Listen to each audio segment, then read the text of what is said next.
আজকের রান্না মোরগ পোলাও।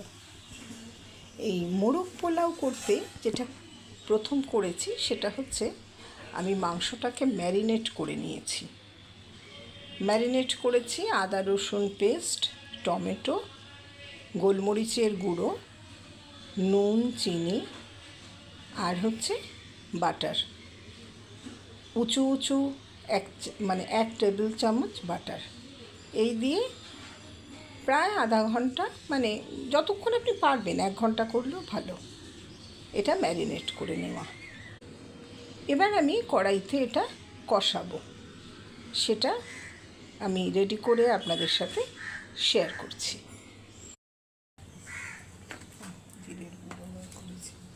কড়াইতে তেল দিলাম।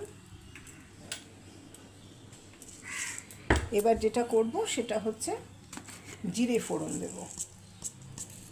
আমি আপনাদের বলেছি যে আমি পোলাও করব, কাজেই এই সময় আমি গরম মশলা দিচ্ছি না। জিরে ফোড়ন দিয়ে আমি দেখুন 4টে পেঁয়াজ কুচি করে রেখেছি, 4খানা পেঁয়াজ। আর যেহেতু আদা রসুন পেস্ট দেওয়া, তাই অল্প করে রসুন কুচি করেছি। আগে আমি রসুনটা দিয়ে দেব।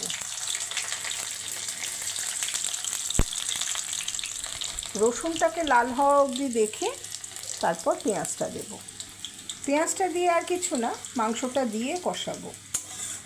যখন 80% মাংসটা সেদ্ধ হয়ে যাবে তখন আমি মাংসটা নামিয়ে নেব। তারপর পোলাওয়ের প্রসেসটা আপনাদের দেখাবো। পেঁয়াজ দিয়ে দিলাম। এবার পেঁয়াজটা লাল হওয়া অবধি ভাজা, এটা ভাজতে হবে ভালো করে, লাল হওয়া অবধি। গ্যাসটা বাড়ানো যাতে পেঁয়াজটা তাড়াতাড়ি লাল হয়। আর মাংসে যেহেতু নুন চিনি সবটাই দেওয়া, তাই আমি আলাদা করে এখানে আর কিছু মেশাবো না, কোনো গুঁড়ো মশলাই মেশাবো না। হলুদ পড়বে না, তার বদলে আমি একটা পরে ফুড কালার ব্যবহার করব, সেটা পরে লাস্ট স্টেজে। এটা তো প্রাথমিক, যেটা মাংসটাকে আগে করে নেওয়া, করে নেওয়া বলতে ধরুন ওই 70 থেকে 80%। এমনিতেই মুরগির মাংস খুব তাড়াতাড়ি সেদ্ধ হয়, আর যেহেতু ম্যারিনেট করা, সেটার জন্য আরও তাড়াতাড়ি হবে।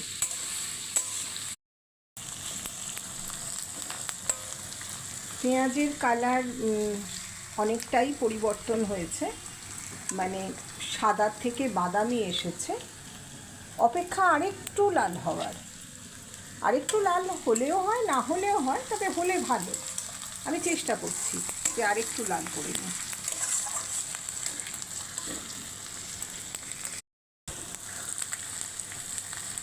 হ্যাঁ, পেঁয়াজের কালারটা এবার ঠিকঠাক চলে এসেছে। এই সময় আমি মাংসটা পুরো দিয়ে দেবো। একটা কথা বলা হয়নি, সেটা হচ্ছে আমি একটু লাল লঙ্কা দিয়ে দিলাম,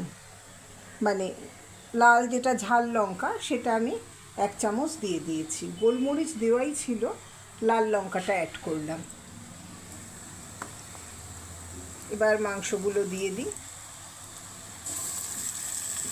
দিয়ে এই বাটি ধুয়েই যেটুকু জল দেব, তাতে যতটা সেদ্ধ হবে। আর মাংসর থেকে কিন্তু একটা জল সবসময় বেরোয়।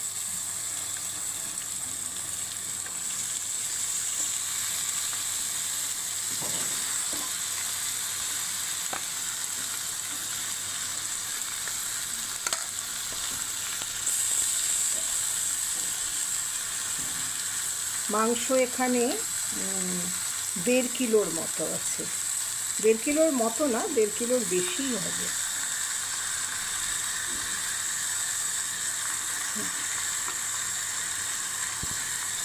কারণ এই ধরনের পোলাও তো রোজ রোজ হয় না, তাই হলে চেষ্টা করি যারা খুব নিকটজন তাদেরকে একটু পাঠাতে।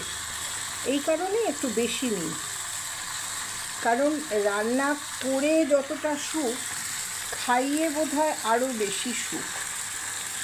এক তো কেমন হয়েছে একটা অধীর আগ্রহে অপেক্ষা, দ্বিতীয়ত হলো যে সবাইকে দিয়ে যে খাবারটা খাওয়া হয় সেটা বোধহয় অনেক বেশি তৃপ্তির। আসলে আমি 51বর্তী পরিবারের মেয়ে, আবার বিয়েও হয়েছে 51বর্তী পরিবারে। এই কারণে জানেন, কোনো কাজ বা যাই হোক যেটাই করি মনে হয় সবাই মিলে করলে হয়। এটা এবার একটু সব কিছুর সাথে মিশিয়ে আমি ঢাকা দিয়ে দেবো। আমি মিশিয়ে নিই। মেশানো তো সাধারণ ব্যাপার, সবাই জানে যে এটাকে পুরোটা ওপর থেকে নিচ ওপর থেকে নিচ এইভাবে করে মিশিয়ে এটাকে আমি সেদ্ধ হতে দেবো, যাতে পেঁয়াজগুলো সবার সাথে মিশে যায়, প্রত্যেকটা পিসের সাথে। খেয়াল করবেন আমি কিন্তু আলু দিচ্ছি না। এটা মোরগ পোলাও, একটু বাদশাহী রান্না। ঘি পড়বে পোলাওতে, সেটা স্টেপে স্টেপে আপনারা দেখতে পাবেন। পুরো রান্নাটা স্কিপ করবেন না, রান্নাটা দেখুন। আমি জানি আপনাদের ভালো হবে এবং খুব সহজ পদ্ধতিতে। আমরা অনেকেই বলি না বিরিয়ানি খাচ্ছি, বা আমি গোবিন্দভোগ চাল নিয়েছি, কিন্তু ওই জন্যে আমি পোলাও বলছি, তা নাহলে তো আমি বিরিয়ানিই বলতাম। আর বিরিয়ানির মতন আতর দেব না, এই হচ্ছে পার্থক্য।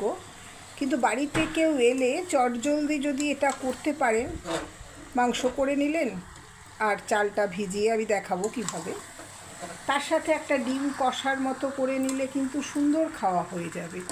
এবং বাজার না থাকলেও যদি সামান্য চিকেন থাকে ঘরে, আর ডিম তো আমাদের বাড়িতে সবার বাড়িতে সব সময় থাকে, তো সেই হিসেবে যদি সেরকম হয় তখন আমরা চটজলদি এটা অনেকটা বিরিয়ানি টাইপ ঘরে রান্না সেটা করা যায়। মোটামুটি সবটা মেশানো হয়ে গেছে।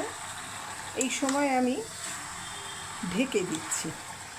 ঢেকে দিয়ে আপনাদের দেখাবো কোন সময় আমি দেখব যে কতটা সেদ্ধ হয়েছে, সেই হিসেবে নামিয়ে নেব। আমি এটা ঢাকা চাপা দিয়ে রেখে দিই, এটা দমে হতে থাক। গ্যাসটা এই সময় একটু বাড়ানো থাক, আমি দেখে নেব কতটা জল বেরিয়েছে, তারপর আমি কিন্তু এটা সিমে করে দেবো। এই মুহূর্তে গ্যাসটা ফুল আছে, আমি এরমভাবে বারবারই দেখে নেব কতটা জল বেরোচ্ছে, সেই হিসেবে আমি আবার গ্যাসটা সিমে করব। দেখুন মাংসটা 80%-এর বেশি সেদ্ধ হয়ে গেছে। যে জলটা বেরিয়েছে সেই জলটা আমি মানে রাখবো, কারণ আমি যখন পোলাও করব তখন এই ঝোলটা আমার কাজে লাগবে। এর সাথে পোলাওতে হয়তো আরেকটু গরম জল দিতে হবে। দেখতে পাচ্ছেন মাংসগুলো মোটামুটি সেদ্ধ হয়ে আছে।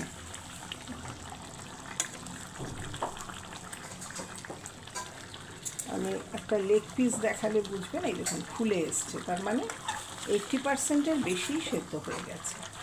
এই অবস্থায় আমি এটা নামিয়ে দেব। নামিয়ে দিয়ে আমি পরবর্তী প্রসেসে যাব।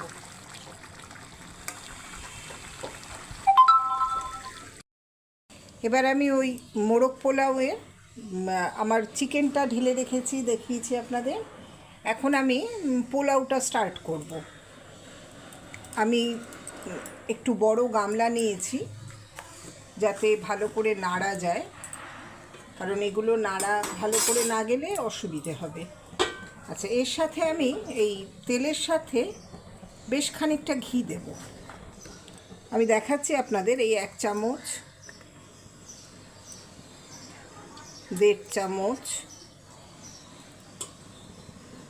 মানে ধরুন ওই আমি সব মিলিয়ে বলছি 4 চামচের মতন দেবেন, কারণ আমার চিকেনে কিন্তু তেল আছে এবং খানিকটা বাটার আছে, এটা মাথায় রাখবেন। আচ্ছা, এবার আমি আপনাদের ফোড়নটা দেখাই আগে। এর ফোড়নটা খুব ইম্পর্ট্যান্ট। সেটা হচ্ছে, দেখুন এখানে এটা স্টার অ্যানিস, হ্যাঁ, এটা জায়ফল, জয়িত্রী এগুলো লাগে। জায়ফল, জয়িত্রী, স্টার অ্যানিস, আর তো যেটা গোটা গরম মশলা যেমন লাগার তেমনই লাগবে। এর সাথে আমি দেব কিছুটা কাজু কিশমিশ, এটা আমি এই পোলাওয়ের সাথেই দেব। আর শেষে কিছুটা আমি কাঁচা লঙ্কা অ্যাড করব। আপাতত এর সাথে তেজপাতাটা দেব, তেজপাতাটা নিই। আচ্ছা, এদিকে আমি খানিকটা জল গরম করতে বসিয়েছি, যেটা ওই চালটা ভাজার পর দেব। আমি আপনাদের দেখাই। এবার তেজপাতা আর এই যে কটা গরম মশলা, স্টার অ্যানিস সহ বাদবাকি গরম মশলাগুলো আমি সবটাই দিয়ে দিলাম। দিয়ে একটুখানি নাড়বো, কারণ এটার টেন্ডেন্সি হচ্ছে যে তেলগুলো একদিকে চলে যায়। এই ধরনের মানে বড় বাসন বসাতে গেলে আর একটু বড় বার্নার হলে ভালো হয়। তো ঘরের যেটা চলে সেটাই। আমার এই যে চালটা দেখুন, ধুয়ে ভালো করে ধুয়ে নিয়ে তারপর এটা জল শুকিয়ে নেওয়া, একদম শুকনো করে। এবার আমি চালটা ঢেলে দেব, কারণ গরম মশলার গন্ধটা বেরিয়ে গেছে।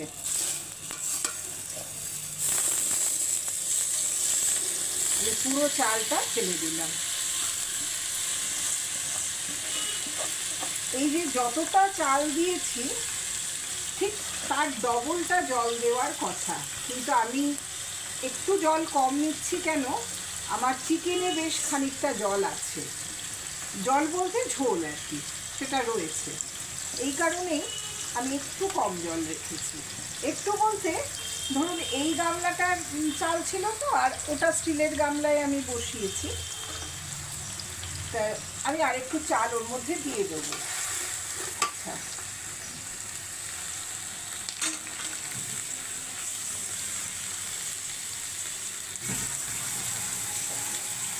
এই গামলাটা একেবারে ভর্তি করে দিলাম। আমার এবার এর মধ্যে নুন মিষ্টি দিতে হবে। এই সময় খেয়াল রাখবেন যে আমি কিন্তু চিকেনে সমস্ত মশলা দিয়েছি, সমস্ত বলতে নুন মিষ্টি এই যে যে জিনিসগুলো সেইগুলো। আচ্ছা, এখানটায় আরেকটা কাজ করব, যেটা করা হয়নি, সেটা একটু দেখাই। খানিকটা তেল আমি মাঝখানটা একটু ফাঁকা করে দিলাম, দিয়ে এখানে আমি দুটো পেঁয়াজ কুচি করে রেখেছি। এই পেঁয়াজের সাথেই চালটা ভাজবো। এটা আমার আগে দিলে একটু ভালো হতো, কিন্তু ওই বললাম অন্যমনস্ক। এইবার আমি এটা গ্যাসটাকে বাড়িয়ে দিয়ে একটু মিশিয়ে নেব। এই মেশানোর সময় আমি পেঁয়াজ ভাজার অপেক্ষা আমাকে করতে হবে, কারণ যদিও মাংস দেওয়ার পর এর কালার এমনিতেই চেঞ্জ হয়ে যাবে, তবু এর অপেক্ষাটা করতে হবে। পেঁয়াজটা আগে দিলে একটু ভালো হতো। আপনারা যখন করবেন অবশ্যই পেঁয়াজটা মানে ফোড়ন দেওয়ার আগে পেঁয়াজটা দেবেন, কারণ ফোড়ন পুড়ে গেলে আবার অসুবিধে হয়। আমার মাথায় ওটাই ছিল যে ফোড়নটা পুড়ে যেতে পারে, সেই কারণে। যদিও পেঁয়াজ না দিলেও কিন্তু হয়, আপনার চাইলে স্কিপ করতেও পারেন, কারণ মাংসে পেঁয়াজ অনেকটা পরিমাণই দেওয়া, তবুও এটা দিলে ভালো লাগে। এই পর্যায়ে আমি চিনিটা দিয়ে দিই। চিনি আমার মাংসে খানিকটা দেওয়া, কিন্তু এটা যেহেতু পোলাও তাই চিনিটা একটু বেশি হয়। 3-3.5 চামচ মতো চিনি দিলাম। এখানে আমি ভরা 1 চামচ নুন দিলাম, আর দেব না নুন, কারণ মাংসে নুন দেওয়া আছে। নুন কম হলে অসুবিধে নেই, কিন্তু নুন বেশি হয়ে গেলে সমস্যা। কয়েকটা চেরা কাঁচা লঙ্কা দেব। এটা একটু নাড়ি।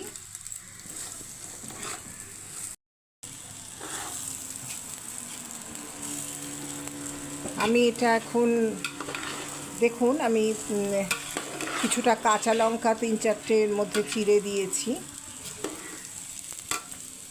যাতে কাঁচা লঙ্কা চিড়ে এর ভেতর দেওয়া, মানে দিচ্ছি আর কি।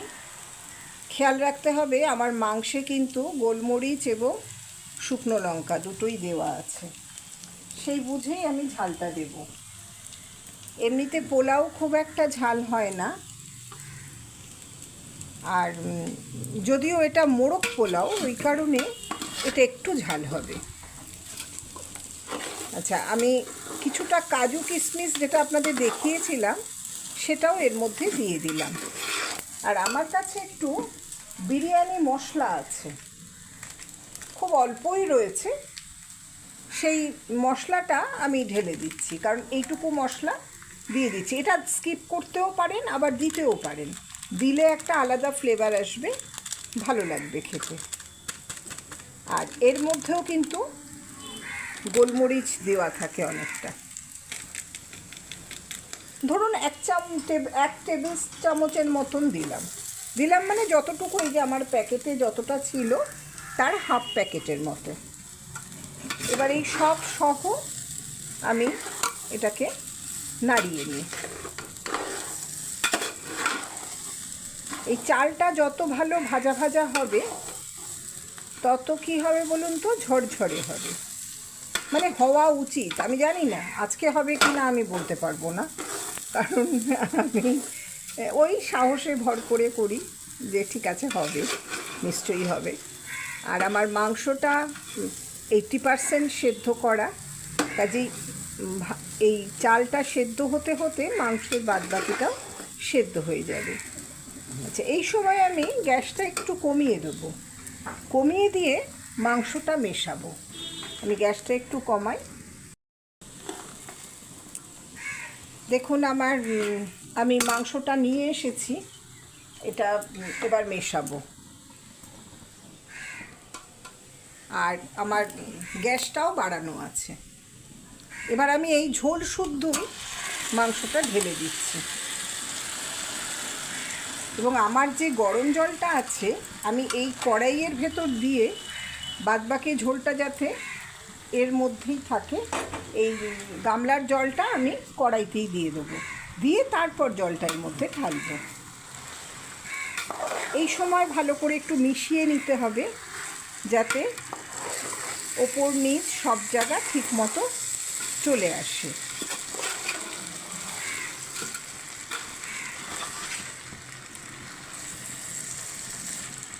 মিলেমিশে না গেলে না কোনো কিছুই ভালো না, সবাইকে মিলেমিশে থাকতে হবে। রান্নাঘর কিন্তু জীবনের দর্শন, রান্নাঘর থেকে আপনারা দর্শন পেতে পারেন।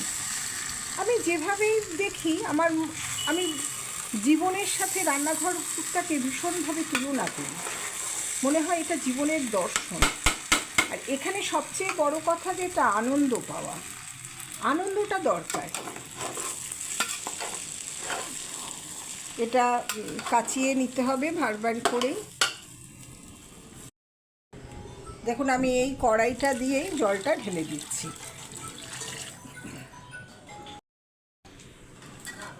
দেখুন আমার এটা আমি পুরোপুরি জল ঢেলে দিলাম। হ্যাঁ, এই যে জলটা চালটার সাথে, এই জলের আন্দাজটা কিন্তু চোখের আন্দাজ, আপনার চোখের আন্দাজেই জলটা হবে। এবার আমি আপনাদের ভালোভাবে দেখানোর চেষ্টা করছি।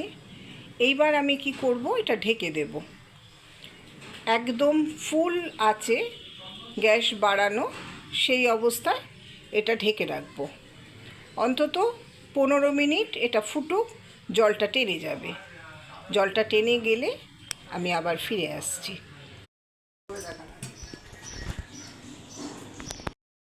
এবার আমি ঢাকনাটা সরিয়ে দেখি। হ্যাঁ দেখুন, আপনারা দেখুন যে জলটা মোটামুটি টেনে গেছে। এই সময় আমি একটু ফিরিয়ে দিই, যেটুকু জল আছে আমার এখন খুব দ্রুত একে টানিয়ে দেওয়া দরকার, তাই আমি একটু ফিরিয়ে দিই। একদম শুকনো করে ফেলতে হবে।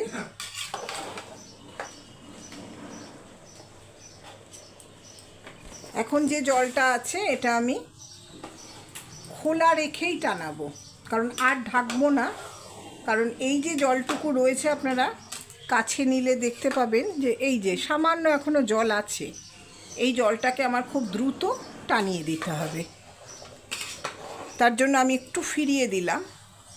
দেখুন সব জায়গায় মোটামুটি মাংসগুলো চলে গেছে। এটা নয় যে লেয়ার করতে হয়, আর যেহেতু এটা গোবিন্দভোগ চাল সেই জন্য এর মানে সেই ভাঙার ভয়টা, আমরা যেটা দেরাদুন রাইসে হয় যে ভেঙে যাচ্ছে কি না, সেই ভয়টা কম থাকে।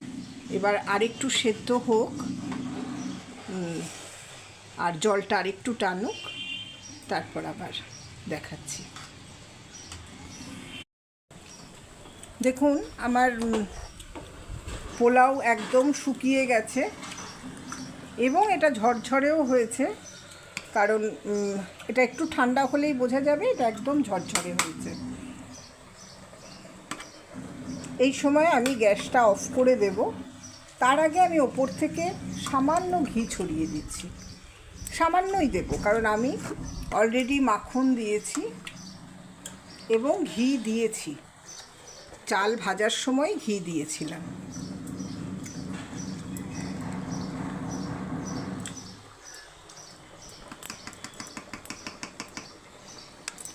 মোরগ পোলাও তৈরি।